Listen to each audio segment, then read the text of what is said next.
Welcome back to the Gray Report. Breaking news. HUD has announced new guidelines for HUD 223F and 221D4. Those are for the construction of new multifamily assets as well as the acquisition of existing multifamily properties. This is loosening lending standards, going to make it easier for apartment investors to buy those assets and developers to build multifamily. But if you know, HUD is not the easiest type of financing to get, but it's a big game changer for multifamily and move in the right direction. We're going to get into that, but also staying on politics a little bit. Both presidential candidates want to solve the housing crisis, but do they have the power to actually do that? That's a piece from BizNow. We're going to again be exploring the current presidential election and how that could affect housing and multifamily, as it is a hot button issue on the campaign trail. And then from Fannie Mae, build to rent overview. Build to rent is a growing segment. Where's it going? Where is it now? We're going to dig into it from the perspective of Fannie Mae. And then from MSCI, there's a little bit more to the revival of U.S. publicly traded REITs than rate cuts. Or is it just the rate cuts? We're going to be getting into that and more. If you're an active investor, passive, you're in the right spot, because every single week on the Gray Report, we are breaking down all the latest research reports, articles, giving you the best information to make the best investing decisions. So glad to be back in the saddle here again, joined by Dr. Matt Bosnagle, Director in Communications and Marketing here at Gray Capital. Got a great show. Let's get into it.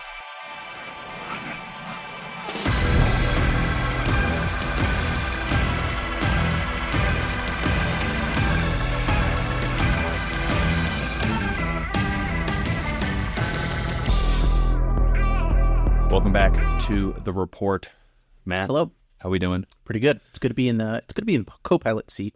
I can just sit back and coast. Yeah, well, you host. You did a good job. You're doing a good job. I missed being on the report the last week, but you and Jay really held down the fort. Yeah, I think so. Some of the clips that Jay had, they were going viral on social media right now. Make sure you subscribe to the Gray Capital YouTube channel. You can get the Gray Report episodes. We do updates on our properties, all kinds of tidbits on investing in multifamily. And we also put out some really nice clips from the show as well. Okay, Matt, let's talk about the presidential election a little bit related to housing. The reality is that housing is at the top of mind of a lot of voters, and it's being made a important political issue on the campaign trail, not just by the Democrats, Kamala Harris and Tim Walz, but also on the Republicans, Donald Trump and J.D. Vance. I think people in the United States are saying, look, the rent's high, inflation is high, I'm having a hard time getting by. And one thing I know, it can be confusing, but I was paying $1,000 for rent just a couple of years ago. Now I'm paying $1,500 a rent. Wow, that is unsustainable, and somebody do something about it. Where are we? Here's a question that BizNow is asking. Can the Biden administration or the future Trump or Harris administration actually really do anything to address this problem, issue, crisis? Because as we know, Matt, real estate is such a local decision. Yep. So almost all that happens at a local level. There is some centrally planned, federal involvement, certainly. FHA, HUD, we're going to talk about. Yeah. But what power do these elected officials, does the federal government have? Or is this just placating to potential voters, or what's actionable here? Yeah, vibes. I think it's the vibes. Yeah. I had this whole thing about there's a law of headlines, and if you have a question in the title, usually the answer is no, and they say that in the second paragraph of this BizNow article. In reality, presidential power over housing is relatively limited and uncertain. It's Congress that has the purse strings, Congress that can enact laws, but like you said before, there is ways that presidents could probably lean on departments, lean on sectors of the government that may not be involved with Congress and stuff like that. So there's definitely ways to get at things at the margins, but for anything meaningful, you're going to need Congress. However, you can just talk to people. You can do persuasion, and there's this bully pulpit that everyone likes to talk about. I think that instead of thinking about the president, though, I also say that people should think about their mayor, the citywide the effect of the city on housing. Yeah, They're the the city ones- council, Yeah. the city councils or zoning boards that actually make the decisions on what gets built where. Yeah. And this is something that, I've been kind of interested in and looking and asking about. Is where the rubber meets the road when it comes to building new housing. The president can't say, I'm going to make housing cheaper here, here, here, and here. The president could do things like federal lands, which, no one wants to live in the middle of nowhere. It's not, and that's the thing too. It's like, it's not space that's the issue. It's place that's the issue. Place, you want to live in a specific place. You want to live pretty much close to work. Where does everyone work? Work, school. Yeah. And so that's usually the cities. That's usually where the companies are. It's usually where people are gathering. And when people gather together, that means the demand goes up for a particular place. That means housing goes up. So the way that you can maybe mess with that a little bit is allow more density in housing and those kinds of decisions. Do I allow single family homes or apartments or whatever, or maybe it's a duplex? Those decisions happen at the city level largely. Now, the federal government can do things like enact big programs for like tax incentives and funding. And that's what both candidates talk about, tax incentives, and they talk about that federal land thing, which is fine. But it's really, Also like the $25,000 like first time tax credit for somebody to buy a new home, which is arguably inflationary. Yeah. But hey, like I said last week or a couple weeks ago, I was like, if I was first time home buyer, I'd love that. I'd take. Oh yeah. I mean, free stuff is always great. Yeah. Right. When I'm getting it. when I'm getting it. Yeah. Except the stimulus checks during the pandemic were great, and then all of a sudden we had 10% inflation the next year and a half, and so it's like it was great. You got your $200 like a week or whatever, but I wonder how many of the people that were complaining about the inflation being caused by stimulus checks, do you think they turned away their stimulus check on moral grounds? I don't know. That's just you got the government sending a check in the mail. They already cut the check. I mean, I remember I got mine being looking at it being like kind of having that question. Yeah, but it's like, money was flowing from the sky, and if you didn't grab some of it, I mean, that's true. That's true. Yeah, and I never let that kind of contradiction take over. I think there were people, the whole PPP loans, and there was obviously a lot of kind of fraud and misuse of some of those programs. Yeah.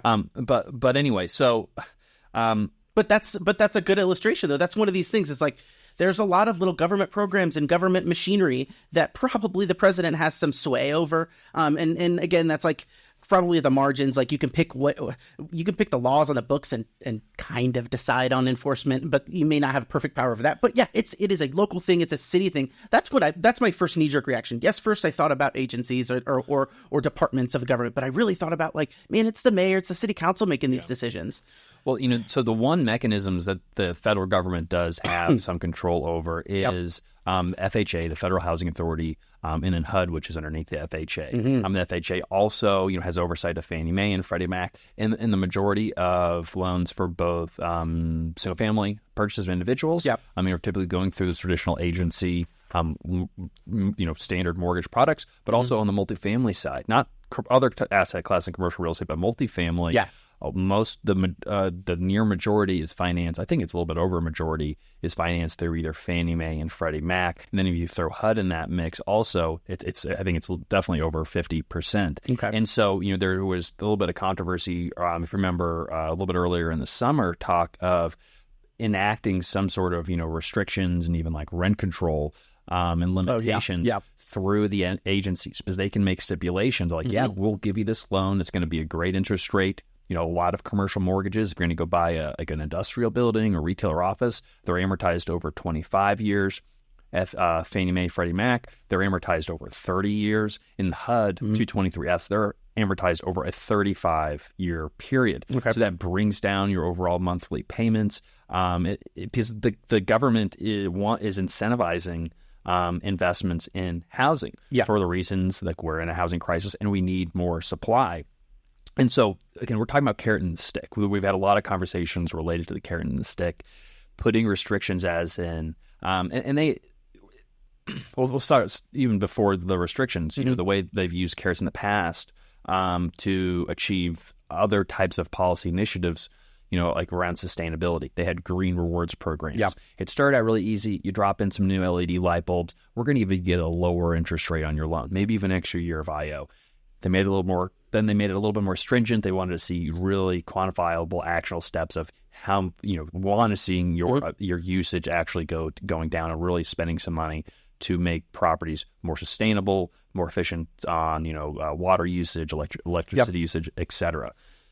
Now, the stick could be, though, if we're going to limit how much you can increase your rents, or we're going to limit who you can rent to. We're going to limit your rents to a percentage of AMI, or some other policy that they want to see enacted of like, hey, you want to get this really great financing, low rates? Well, you're going to have to not use your software. You're going to have to follow these restrictions. Yeah. Or exactly. They could easily say, if you want a Fannie Mae or Freddie Mac loan, you are barred from using, RealPage, any sort of revenue management technology or software. They're not doing that, but that could easily be one way where they're essentially enacting, law through agency. I wonder how dramatic you could get before, from the president can the president just kind of make it known and push that power through HUD or the FHA or Fannie and Freddie somehow and make it so that like you've got to do a whole lot of stuff.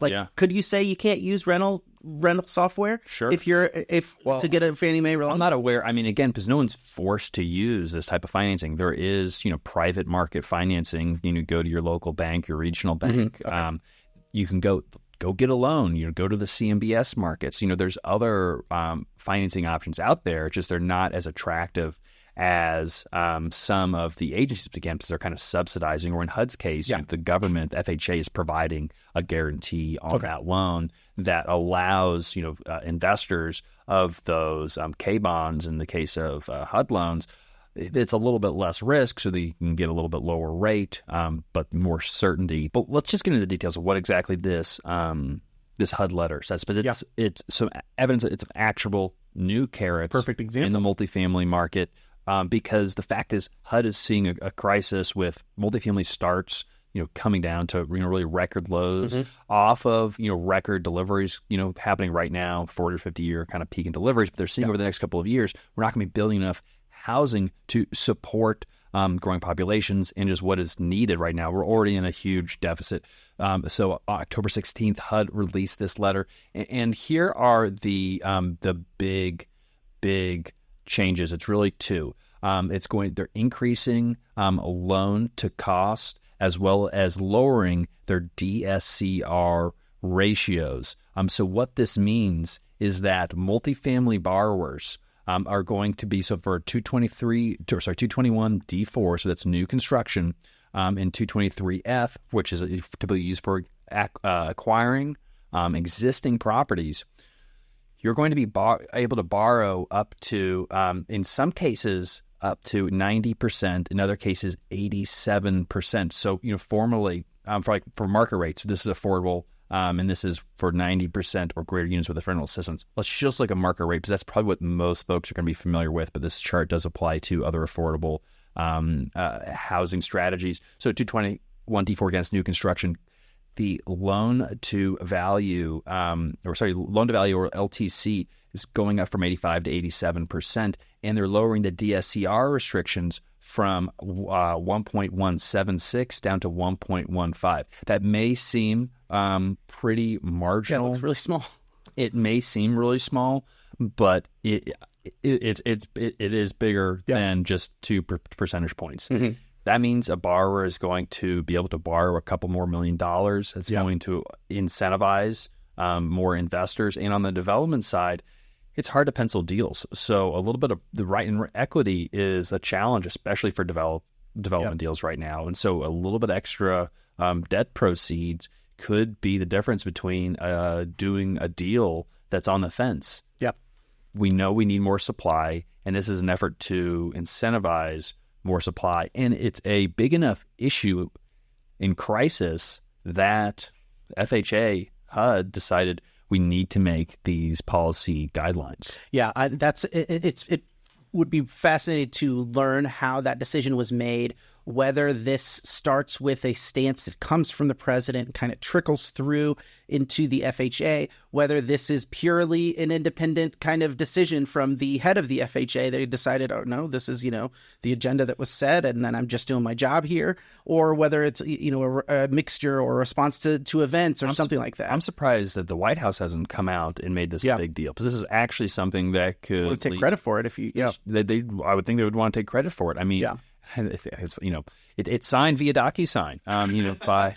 That's what, but it's signed by the Assistant Secretary for Housing, FHA Commissioner Julia R. Gordon, signed October 21st, a couple days after it was drafted. So yeah, I agree. I can imagine that they might make a bigger deal out of this in the next couple of days. That you could argue that it's really inside baseball and deep in the weeds.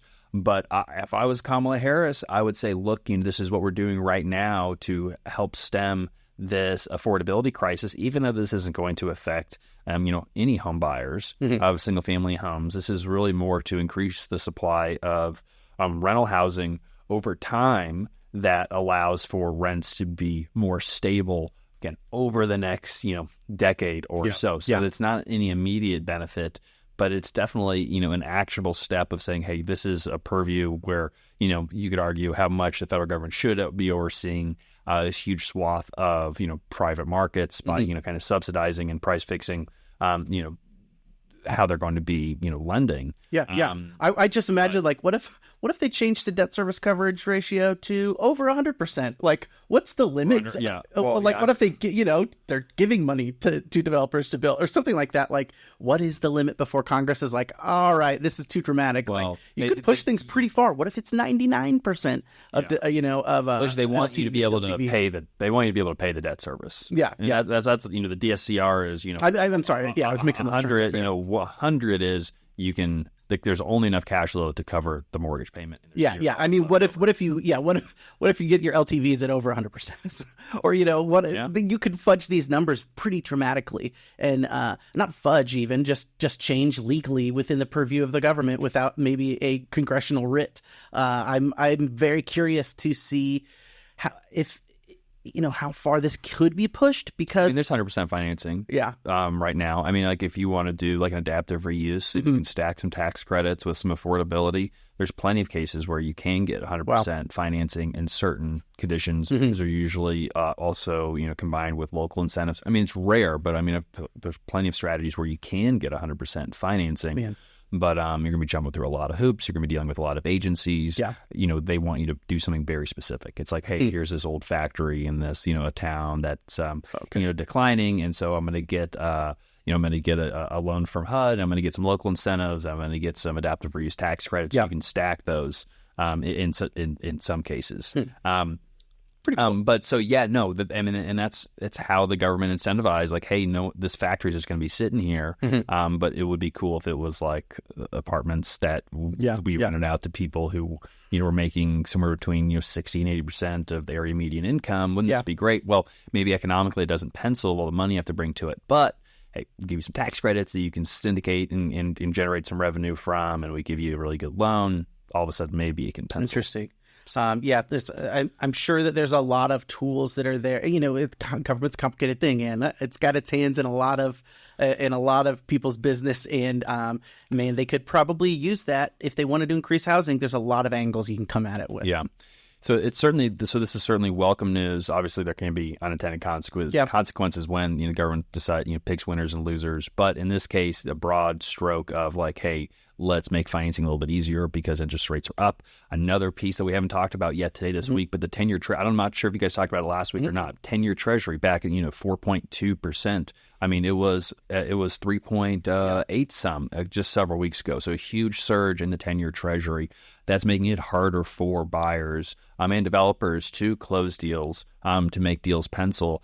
And so I don't think this is necessarily a response directly to that, but it certainly could be an indication that HUD is saying, look, hey, if rates don't come down, talking about the 10-year or the Fed funds rate, like if those rates don't come down, we are going to this massive housing crisis is going to only compound. The challenges are only going to compound because we're not going to be building nearly enough. There are going to be developers that get out of the business, and this is going to be years before we can recover and getting back to the same supply levels that were still inadequate just several years ago. And so is this them getting in front of the problem, saying we got to start working now to incentivize in getting shovels back in the ground and building more housing in the United States? That's a good point. That, talking about how construction has fallen off, I would be a little bit.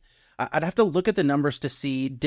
Yes, obviously, we're going to start seeing construction numbers that are like, drastic drop-offs from the past year or the past 2 years. Yeah. But I would try to compare that to pre-pandemic levels to be accurate. Maybe it's always good, no matter what. If it was returning to normal, you'd still see a huge fall off in apartment construction. And so my caution would be to, did we get housing starts last week? I believe so. It's been. I'm not completely. What you guys didn't cover last week? We had an article this week that was residential. What was it? New residential construction in 5 graphs. Well, we had to drop that, but it was very unfortunate. Anyway, I think that there's a opportunity to misread a drop off in construction as a below average amount of apartments under construction. We did mention, I think in the past couple of weeks, looking at a graph of apartments under construction at any given time, and it's not exactly like it hasn't plummeted through to the floor. So, I mean, just looking at this chart right now, I mean, it's not absolutely in the floor, but I mean, at the level it is right now, I mean, we're essentially there's no point. Besides a blip moment in the pandemic, that we've been at starts that have come anywhere close. This is going back to 2015, and even a point earlier this year, it was even in March, it was even lower. This chart doesn't go back. So, I mean, it is worse than just pre-pandemic now. But that's just starts, though. I think when you're looking at things under construction, if I remember correctly, permits. These is just total under construction. If you look at multifamily under construction on the Fred website, there was ones under construction because there's still going to be stuff that started. But it's also dealing with a backlog of construction, though. I think yes, this starts as a worrying, and it's but. I'm just be curious to see how it all shakes out, and because there's so many incentives, even though interest rates are crazy right now, this isn't an unprecedented part. Interest rates have been this high before, and people still built houses. Very true. Still built multifamily. And people are doing deals right now. I mean, I think it's a great point. I mean, we've done 2 deals, successful deals that are doing well, cash flowing this year when interest rates were where they are today or even a little bit higher. So absolutely deals can be transacted. Now, though, I would say that the cap rates, probably can't be sub 5 if, the 10-year treasury, kind of is in mid-4s, though. That's except for really premium assets. We're going to have to see cap rates that probably going to be a little bit elevated above 5, even approaching 6, depending on the type of asset. I think if rates continue going down, they probably will over time. Then we could really see more deals that are trading kind of that 5 cap and below. I can tell you when the 10-year was below 4% this last 6-8 weeks or so. All the deals we started seeing were now all of a sudden being shopped at 5 caps or below.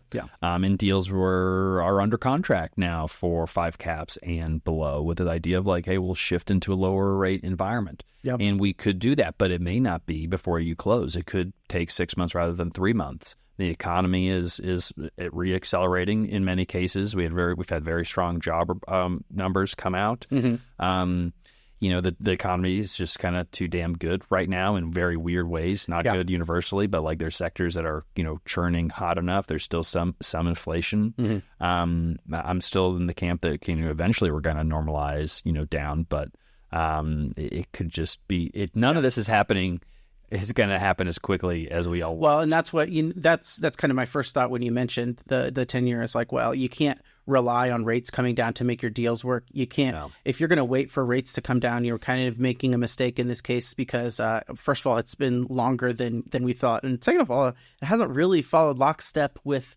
people's expectations for the Federal Reserve's lower interest rate guidelines. But we can talk a little bit later. We have a specific article that's kind of talking about where to invest at what point. Let's talk about build to rent a little bit. Fannie Mae's got a new article about build to rent. These are, like you're building a, subdivision of single family homes, but instead of marketing them to folks that are going to buy those homes, they're going to be renting. Very less and less individuals can afford to buy a home, qualify mortgage, have the down payment. A lot of people want to live in a house, want to have a little backyard, and so this is where BTR comes in. It's a still relatively small segment over the overall market, but it is growing by leaps and bounds, especially in the Sun Belt, but really all across the country now. What does Fannie Mae have to say? What's the overview? It's kind of funny. CBRE had like the exact same article. It was a build to rent overview. It talked about the range of housing types. It talked about the demand drivers and the types of renters and all of this kind of stuff. And it was almost like those times when movies would come out, like Deep Impact and Armageddon, and Ants in a Bug's Life, or what is it, Volcano and Dante's Peak. Well, these nice rendition. These two articles are like very, very similar, and but they're also really useful as these overviews of a very quickly growing sector of the housing market. Now, Fannie Mae defines build to rent as a kind of larger group than kind of a specific. It's not just single-family homes. They are townhouses, which are attached to one-unit homes, typically with 2 stories. They're horizontal apartments, which are smaller one-unit homes, usually with a yard, typically permitted as single multifamily development. Then you've got your single-level row homes, single-family detached, and a mixture of them. CBRE has a roughly similar things, but basically you can kind of sum it up. If you're not stacking housing units on top of each other and you're managing a group of them in the same location, you might be a build-to-rent. Have you ever?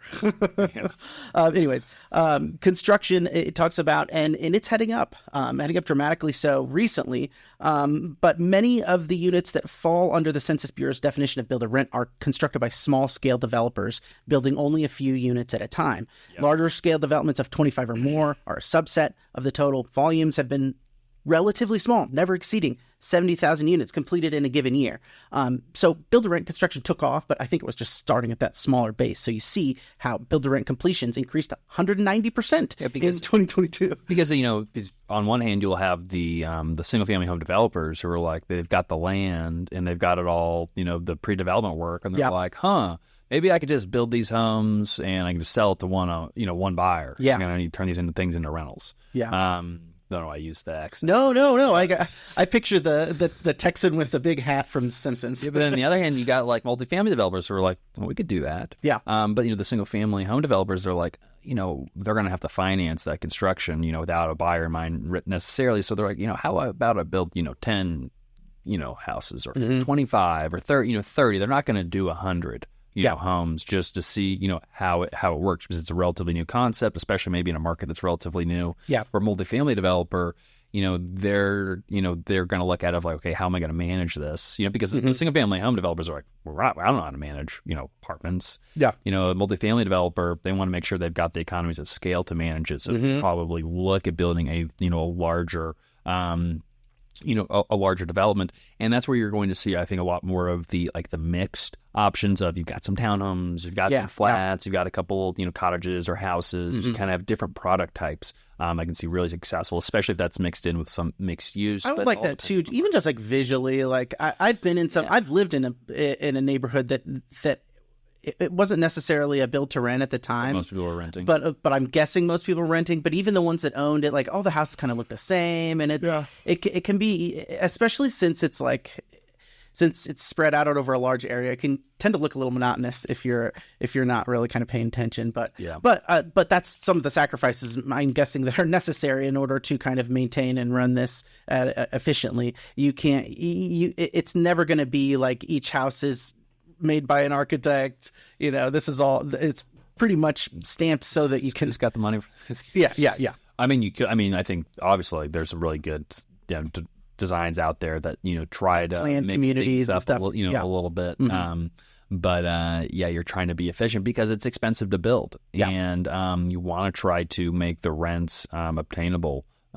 For the market, you don't want to price yourself out. So some of those decisions have to be made. They talk about demand as well. And demand definitely spiked in the past few years. They say likely due to several factors: low for sale single-family inventory coupled with high home purchase prices. They kept many households in the rental sector. Build-to-rent offered larger unit sizes than the traditional multifamily sector, which became increasingly attractive with work from home and stuff like that. Supply was also spurred by the maturation of mid- and large-scale single-family rental owners who had built their management capacity. Ooh. So, they're renting it spot out, and then they're like, oh, wait, maybe we can do it this other way. Instead of single-family rentals scattered out throughout the city, maybe let's get that acreage that big Texan in the white hat. You're spending all your time running across town. It's fun. These owners became eager to build or buy these developments rather than hold or manage them, just like what you said. And as for renter profiles, this is what's interesting. They look a lot like home buyers. Median income is about $100K, and they're planning on buying a home after renting, but they're also more likely to be renters by choice rather than renters by necessity. So these build-to-rent tenants appear to prefer build-to-rent over single-family rentals. I like this. Because of the on-site maintenance services, which 84% of tenants reported as important, and that their units were new. I was a single-family renter at the time, and I will tell you this, and maybe I was not savvy at the time. I wasn't thinking, oh man, I got to rent something that's going to be maintained. I just expected it to be maintained. Well, so Katrina talks about this a lot of the time, of the expectations of a renter in a single-family home, especially a scattered site. You're renting a home and wherever in a city that's not in a rental community, and the expectation for service and maintenance versus living in an apartment community. Whereas, if you're living in the apartment community, you've got folks who are like, hey, I need my light bulb changed. Every little thing, it's not you. I'm just going to put a work order in versus if you're renting just like you described. And I've done the same thing. I used to live I lived in a duplex, in Broderpool. And I mean, something goes wrong, I'm going to try to fix it. I'm going to try to fix it and figure it out. And only in a worst case scenario am I going to call the landlord. Because I know they've got to send somebody over. Now, if something's broken, I don't know how to fix that. You're going to give them a call. But it's different because it's not like, hey, I know you got somebody right over there that can come and fix it.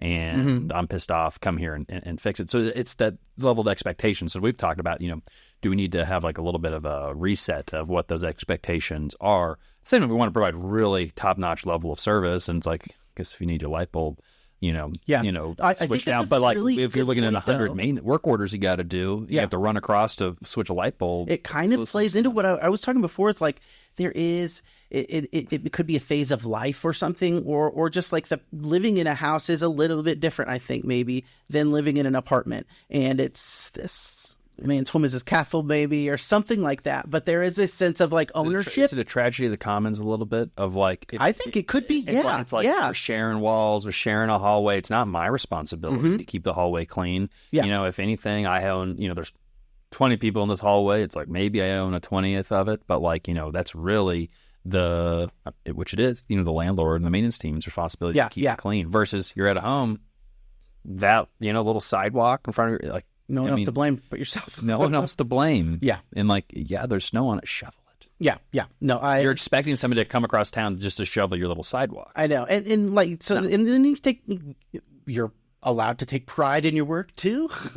Right? That's what I was thinking. It's you can really, a lot of people do like to, mow the lawn and landscape or whatever it is. And there's little things that you can do. Mowing a lawn, though, you still want landlord needs to do, because if you let residents, if you say, hey, how about you mow the lawn, all of a sudden they miss mowing the lawn, which happens every time, even if you own it.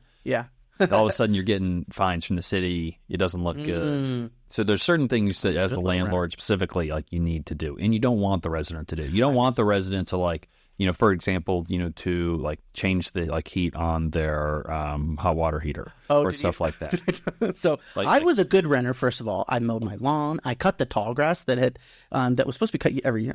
I did that. I even planted a little vegetable garden. They got that for free when I left. I bet they loved the vegetable garden. Yeah. But peppers, but the rip out. There was one, a lot of mint maybe. But there was they had the water. Never be able to I know. That's my gift for forever. The water heater was in the garage, and I had left the garage door open overnight. It was bitter hard freeze, and the pipes started freezing. So when it started thawing out, I hit it with a hair dryer, and it started slow leak, and then it started spraying, and I just blindly turned that.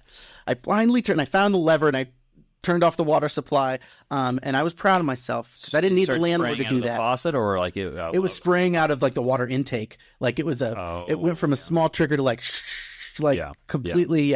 And so we called that after I shut the water off. I didn't need to call the landlord for that, but good. That was that's someone going above and beyond. And, that's right.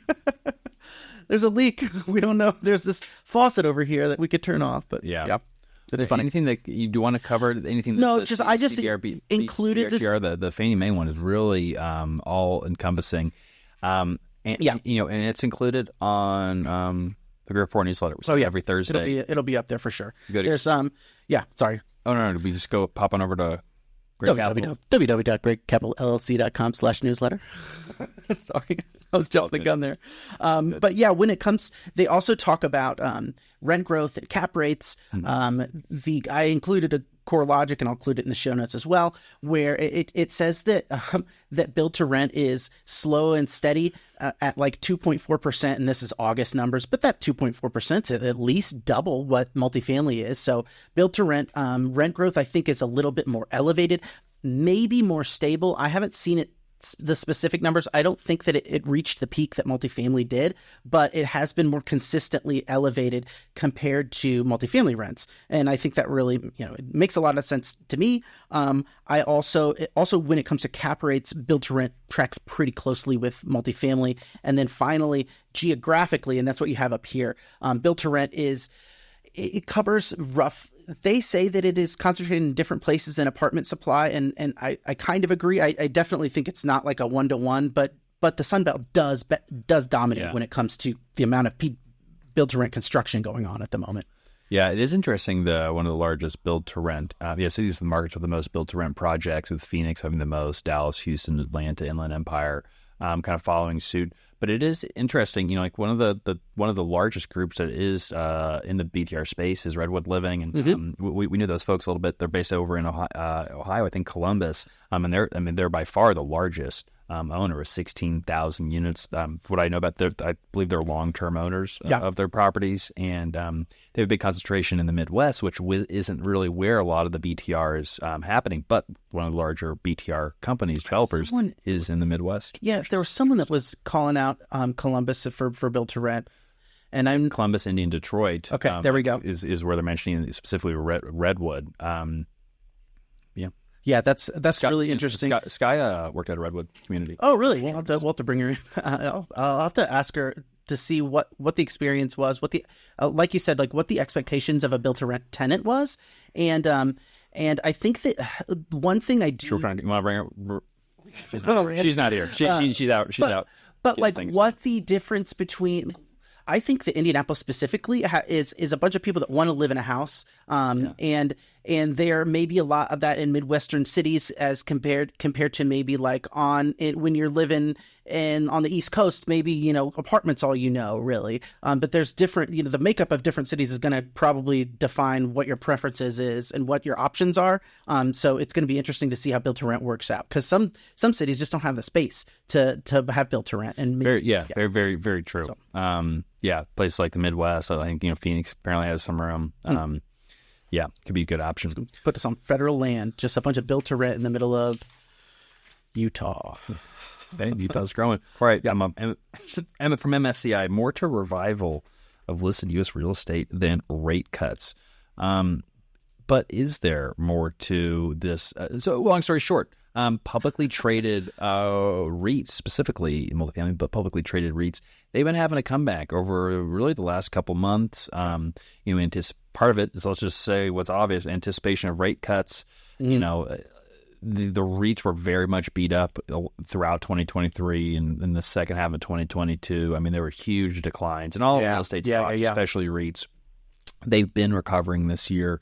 Again, anticipation of not only rate cuts, but I think a clarity in an increased confidence in the long-term fundamentals, especially in multifamily. You're not going to see that in the office space. But looking at, as we mentioned, the supply starts really coming in at a major low. That's going to lead to future rent growth, in the next couple of years. When it's going to start, we haven't really seen it yet because we're still delivering a lot of units right now. But there really hasn't been a period there. I am not aware of a period where we saw major rent declines like we have seen over the last year and a half not be followed by strong rent growth and typically correcting. And then if we're in a lower supply environment and with moderate inflation, we should see some rental inflation, and also incomes have kept up. The rent to income ratios are basically at pre-pandemic levels for a variety of reasons. You just named a lot of reasons why there was something more than rate cuts that would drive someone's interest in the investment in commercial real estate. But I think that this article doesn't really do that. You should have asked me to write the article. Yeah, well, and that's what I said too. Like, I was fully ready to learn about the different ways, whether it's stronger fundamentals, like you said, long-term trends and underlying economic drivers, a much anticipated bounce-back recovery after 2 sluggish years, other reasons, job growth. It could be anything like different HUD policies or guidelines that we see, something different than interest rates, of which there are many things. Otherwise, there wouldn't be people investing anyways. But MSCI doesn't really get into these points. That doesn't mean that those points aren't valid. It just means that we're getting really more of this is actually a rough picture of how REITs have subsequently been split up into subcategories like data centers and telecom towers, alongside familiar favorites like retail, multifamily, and office. They show actually I think it's really interesting the share of REITs over time. So like how much of the pie had been taken up by multifamily investors or data center investors. They recently carved out a section for telecom towers in 2023. So you see how that has actually taken off as a section of investment for REITs. But in all, really the most forceful point here is how the sector has outperformed the broader U.S. equity market during periods of declining rates. Now you can see here where you have it up there is the share of all these REITs. So it's not just multifamily. They're talking about retail, telecom towers, as I said, industrial, healthcare. There's a bunch of different categories, and that was part of the article was talking about how in 2016 REITs got split from or got their own section of their index of financial instruments or whatever. And now they're talking about how they have split REITs up, not into their own sector, but subcategories that will help that can kind of help investors figure out which how things are performing at a more granular level. So we used to have a big category of specialized REITs, and all residential were lumped together. But now basically in 2023, they started breaking that up, and so to your point, the telecom, no longer do we have just specialized, it's telecom REITs, and those have seem a big chunk of the index right now, where multifamily is basically number 4 on the list, where it was where just all of housing was number 2. We got multifamily at number 4, and then the rest of residential. Do I even see it? I don't see it either. But I think in 2024 it does show single family residential REITs down here at the bottom. And then, for 2024, retail REITs at the top, then telecom, healthcare, industrial, data center, and then it's multifamily residential REITs. That is fascinating just to see.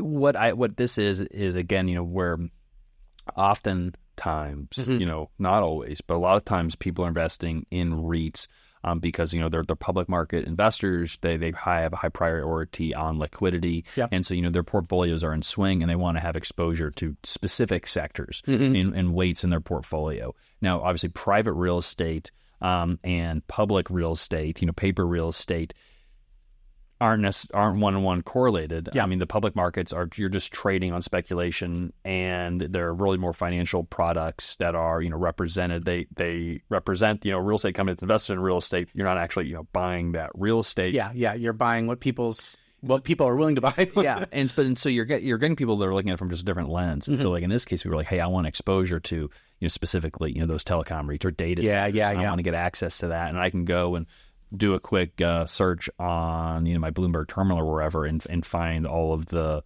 data center REITs. And I can just get into that, as opposed to, well, I'm going to research sponsors and I'm going to conduct due diligence over owners of data centers, and it's a much longer process rather than I'm going to click a button and get exposure in my portfolio. Now, is it going to perform the same? No, but if in terms of like weighting of one's portfolio, that's where it can be a useful little tool.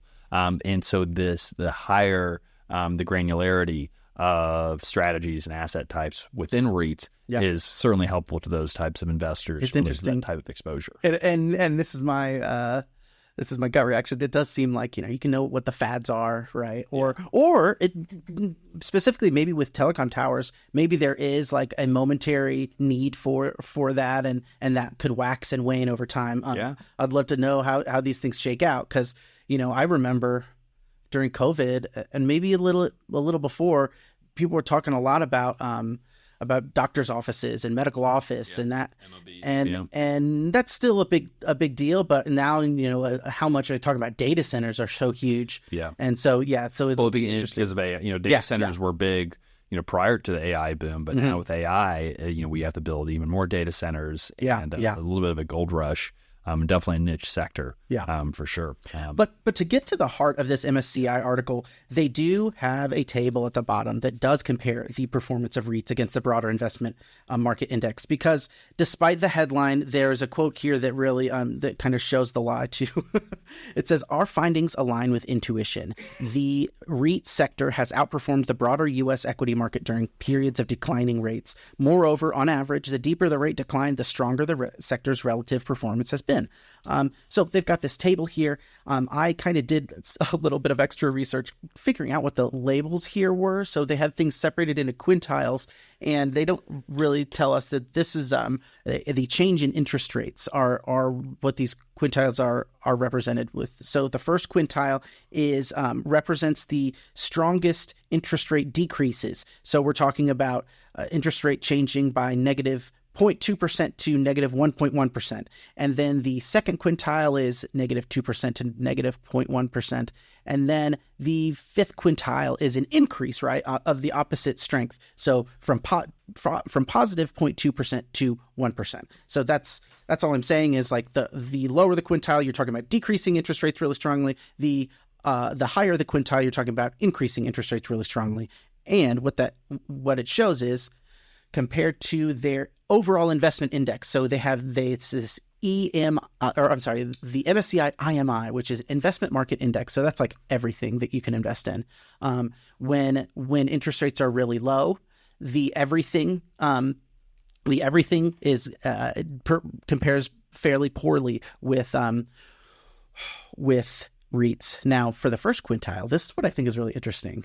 So when interest rates are going down really sharply, overall investments, actually their returns are negative 1.6% compared to REITs, which eke out a 0.3% in returns. But the real bulk of the returns for both REITs and for the investment market overall are in this second and third quintile, where it's not like interest rates are screaming down. They're just decreasing slightly, because my guess is that first quintile is like right after the emergency. Yeah, that's a recession. Yeah, so it's like this is a recessionary environment, but on a like steadily going down environment, you're talking about the overall returns being 1.7%. Which is kind of closer, generally what we may be anticipating. Yeah. It's like a slow burn. Mm-hmm. And what I'm hoping for. So in that sweet spot, which is like the second and third quintile, you've got overall market getting 1.7% returns, and the REITs basically getting 2.8% returns. And And then it flips when you're talking about the fourth and fifth quintile, which is when interest rates are increasing, then the overall market is making 0.8% returns and REITs are making negative 0.6 returns. And then, kind of so on when it's a really high rate at the fifth quintile, just to kind of round this out in a boring way. I feel like I'm saying so many, it gets worse. Can you just imagine all our podcast listeners who have just, I think I'm going to look at the viewership and I'll see really spikes of, this is what people watch, and people are going to want us to. No, but hey, let's just sum it up. Yeah, interest rates going down by a lot. Maybe not good for everybody, but real estate's going to do a little better. Yeah, gradual rate declines. Real estate's in the sweet spot. It's going to outperform the rest other markets over the broader index now. But if interest rates are increasing, real estate is going to get hit a little bit harder than some of those other sectors. And so right now, again, the reason what they're saying is, and this is so typical of, public market analysis, is skipping over a lot of the fundamentals, looking at the technicals, looking at financing and looking at rates and saying, look, we don't know about the fundamentals. Just like the fundamentals weren't bad in 2023, long term, short term, they were rough. So we only care so much about the fundamentals. Big picture, interest rates are going to be declining, good for real estate. It's a buy signal. Yeah. And so I think that is definitely true. But I also would repeat the sentiment that I made here a few weeks ago. It is in these moments where investing is going to give you more returns. It's also risky. The reason why the returns is because people are scared and they're putting a little bit more of a premium on that. So you can stick to fundamentals, but it may be a situation where the market just doesn't have as many opportunities as there was, when the boom times start coming, when rates go down. And again, we're dealing with an environment that, again, sellers, they're not wanting to acknowledge that the 10-year treasury is now at 4.2%. They're like, it's still at 3.8%. We're like, no, it's not. And they're like, well, the rates are going to keep going back down.